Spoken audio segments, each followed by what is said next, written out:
George, how are you? I'm a little freaked out. All right, Never done this before. hold on. Mark C says Nasser, Gary Frank, Drew Shazam. That's right.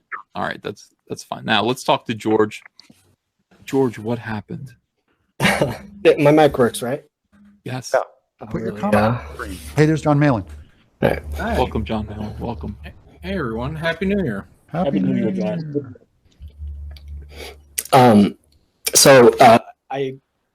I draw comics and stuff, but sometimes you post on Reddit. There's a section called /r/comics, and the basic idea is, you just get upvoted if your comic is good, downvoted if your comic is bad, or maybe people ignore it, that sort of thing. So I've been drawing webcomics for a really long time, and I never got like huge splashes. A couple of times I reached near the top or something like that. A couple of things went viral, nothing huge career-wise. But last month I posted a couple of strips, or a handful of strips, where not only did it was like 3 days in a row. Like I did 3 comics that were like really, really freakishly popular on the whole comic section. Good job. Oh, thank you. It was a freak accident. But the third one apparently hit the top of all of Reddit and beat out like some new Marvel trailer or something. I don't follow that stuff. But for a while, it was like the most popular thing on the whole site. And I was like, oh man, my career, finally, it's happened. And then some people apparently like went to my Twitter and saw that I like followed Jordan Peterson and stuff. And this whole freakish brigading thing started happening, where they were coordinated to the point where every time I posted a new comic, they were downvoting it below 0. And it seems such dicks, aren't they? that I can't post anything on Reddit anymore. Oh, That's so. No, you should keep posting. I'd keep doing it all the time, man. Make them work. I really wanted to. It's. How do you feel, George? Do you feel are you sad inside? Well, at first, I could tell you what. I don't want to take up too much time. I feel bad, but I was the first 3 days I was freaking out. I was like, finally, people are noticing my work. I've been drawing comics for like 15 years. I was like, my career, finally, it's happened. Mm-hmm. And then on the 4th day, what happened was one of the comic strips. Have you guys heard of the hand circle game? Yeah. When you do a circle and if the guy has to poke it or whatever. It's sort of like you do like the OK hand symbol, sort of, but it's not. It's the other way. And if you put it below your waist, people will see it, and if they see it, then you get to punch them in the shoulder or something. It's just like a dumb, You did that, right, Ethan? Right around in college or something, right? You put the little circle down on your leg, and if they see it below your waist. I didn't go to college, Doug. I mean, you elitist scum. When you're on your mission. I didn't do that either. Okay. Well, apparently, maybe not as many people know about it as I thought. But online, I thought it was a pretty well-known game. So I drew that as the punchline because everyone's like, oh, what's he going to do next? And I thought, what's the most mundane thing? I'll just punk everybody and say, ha, I owe you all a punch on the shoulder. But then that coupled with the... they said it was racist because they said it was an OK hand symbol. Oh, that's so good. So all these people freaked out and they're like, oh man, he's a white supremacist. And then the moderators got involved. They messaged me and they locked the thread and stuff. Oh. And I thought, like, I was 3 days in thinking my career is made. And then all of a sudden I'm at a restaurant with my wife. I'm eating a sandwich and in the middle of a bite, I'm like, it's over. Everyone thinks I'm a white supremacist now. My career is 3 days old. Oh, George.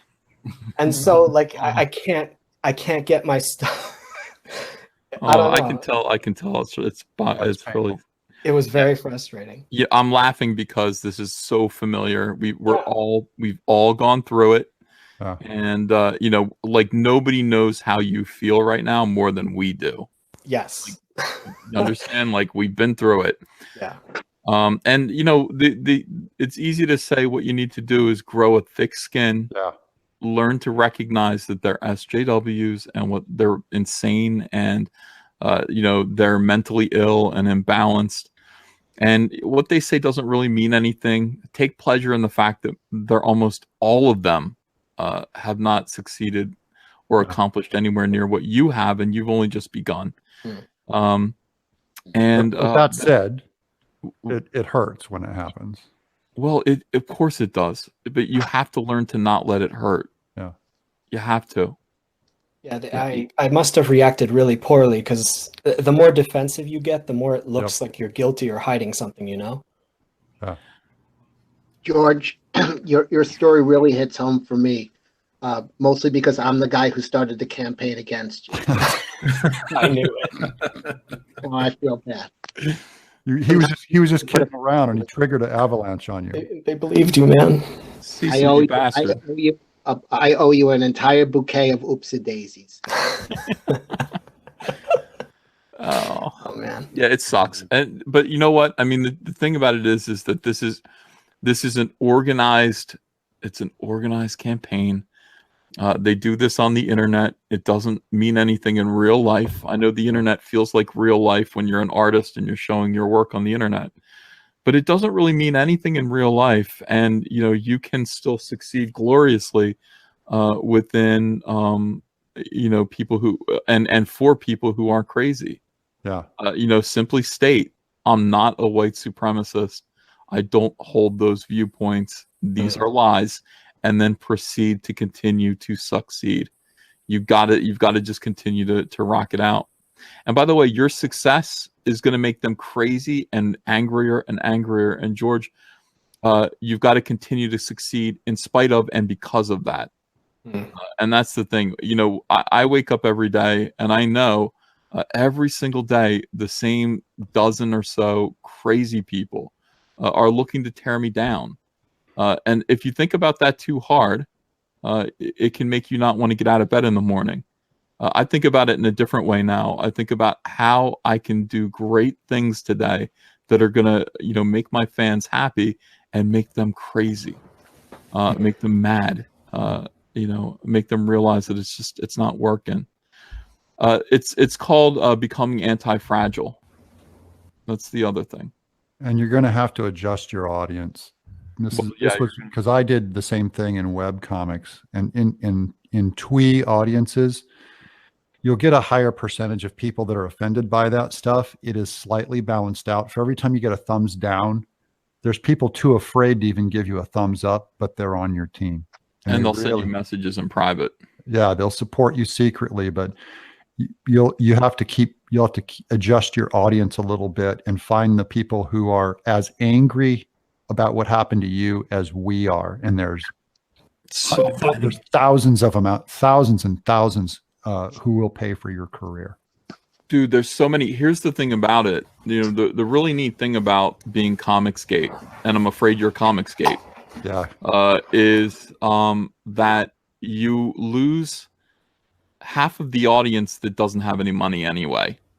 And you gain the support and love and affection of the other half of the audience that does all the buying, that does all the purchasing, that does all the supporting.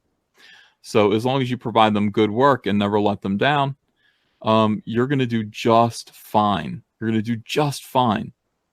But yeah, you're in the middle of a culture war. This culture war is real. Let me just say this again.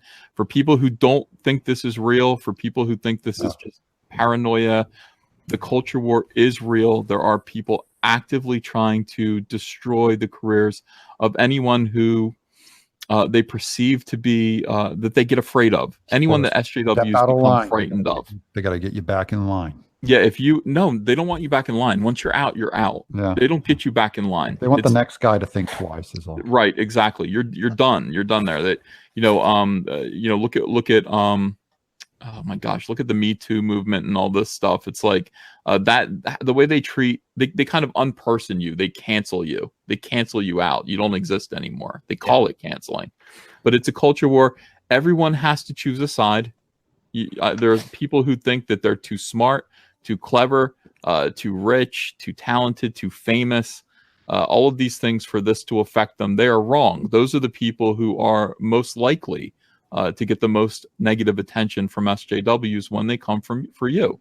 There's no way to avoid it. It is going to happen eventually. Every single person is going to have to either declare themselves Comicsgate, or they're going to have to kneel to the SJWs in this industry and say, I believe in your narrative.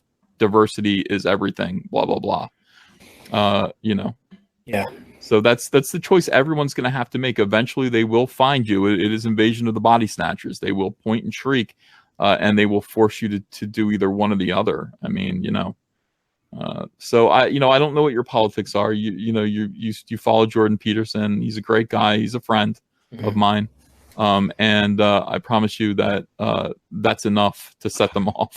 I mean, it's enough. I illustrated his book, and that was, whew, I'll tell you, the blowback I got from that was something else. But I don't regret a minute of it. It was awesome. I freaked when I connected those dots. Yeah, because I'd already been a fan of yours from the Star Wars stuff. Oh, cool. Yeah. And because sorry. No, so I just wanted to just, say, I mean, figure it out, you either disappear or you join Comicsgate and kind of stand up to these people. And you have a lot of friends if you join Comicsgate. A lot of friends. I would be delighted. I've actually been trying to. I don't know how. I don't have any connections, Oh, you just announced that you're Comicsgate. Oh, That's yes. it. Cool. It's not a club, but you might make friends here, and you might want to hang out on the various YouTube channels, promote your artwork, promote your comics, and and get involved with making friendships with other Comicsgaters. And that's basically what you can do. But man, I feel you. Like I said, every one of us has gone through what you've gone through, and it sucks. And they make you feel all alone. They make you feel like nobody cares about you, that you're evil, that you're outcast.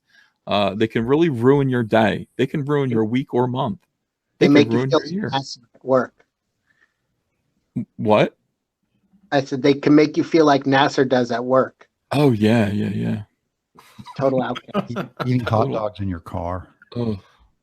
Not in the lunchroom with the other people. Yeah, they're all laughing it up. They have a keg open, and he's not invited to their reindeer games. So George, why don't you tell people in the audience now, there are 1,333 people watching. They've heard your story. Where can they find your work? How can they support you? I guess Twitter's a good way. My username's gprime85, and my site is studionj.com. Can you spell out your Twitter? Sure, GPRIME85. Prime. Yeah. Cool. Yeah, guys, go over there, support George and follow him, look at his projects, see if he's got any comics for sale. You might want to consider, buying one, checking him out, seeing if his work is good. Apparently it is good. Reddit has ruled it so. And the only reason why he's having trouble now is because of shenanigans. And send him some light. Give him some thumbs up when he posts something on Reddit. Make yourself heard and give them some. I mean, just being able to come on and let people know that this is happening is probably, the best news I've gotten since it happened. It's been like, I've just been receiving it, and I didn't know how to get the news out. So I'm really grateful that I got to come on. Glad to have you. All right.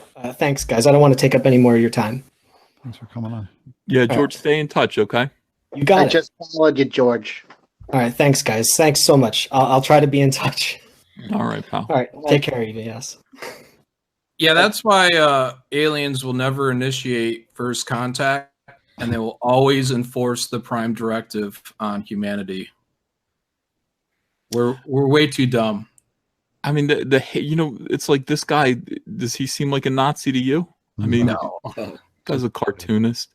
He didn't do anything wrong. He likes Jordan Peterson. A lot of young people do. You follow him. And by the way, who knows even why you're following him on Twitter? Maybe you're following him because you don't like him. But it doesn't matter. Nobody asks any questions. People just immediately jump to the absolute worst. And they're doing it for fun. They're doing it for entertainment, but they're also doing it as a warning to anyone else. And I can't tolerate this. I can't tolerate this kind of phenomenon. It's negative. Obviously it's evil. When I say SJWs are evil, there's no place for totalitarianism in the arts. No, of course not. Nuts. It's the arts. That's what's so crazy about this. This isn't even Google or something. This is comic book art. People talking about how they feel through words and pictures. When I say the SJWs are evil on Twitter, I mean it. I'm not just saying that to be a dick. I mean it. They're evil. And you know, the only way to really stop them is if we all get together and kind of demand change, or create our own kind of side institutions that they can't touch. And you know, that's obviously what we're trying to do in 2019. Comicsgate has to branch out and become a publishing house. It has to, several publishing houses, or else, you know, this kind of thing will continue to happen over and over and over again. And you've got George, and the whole thing pisses me off.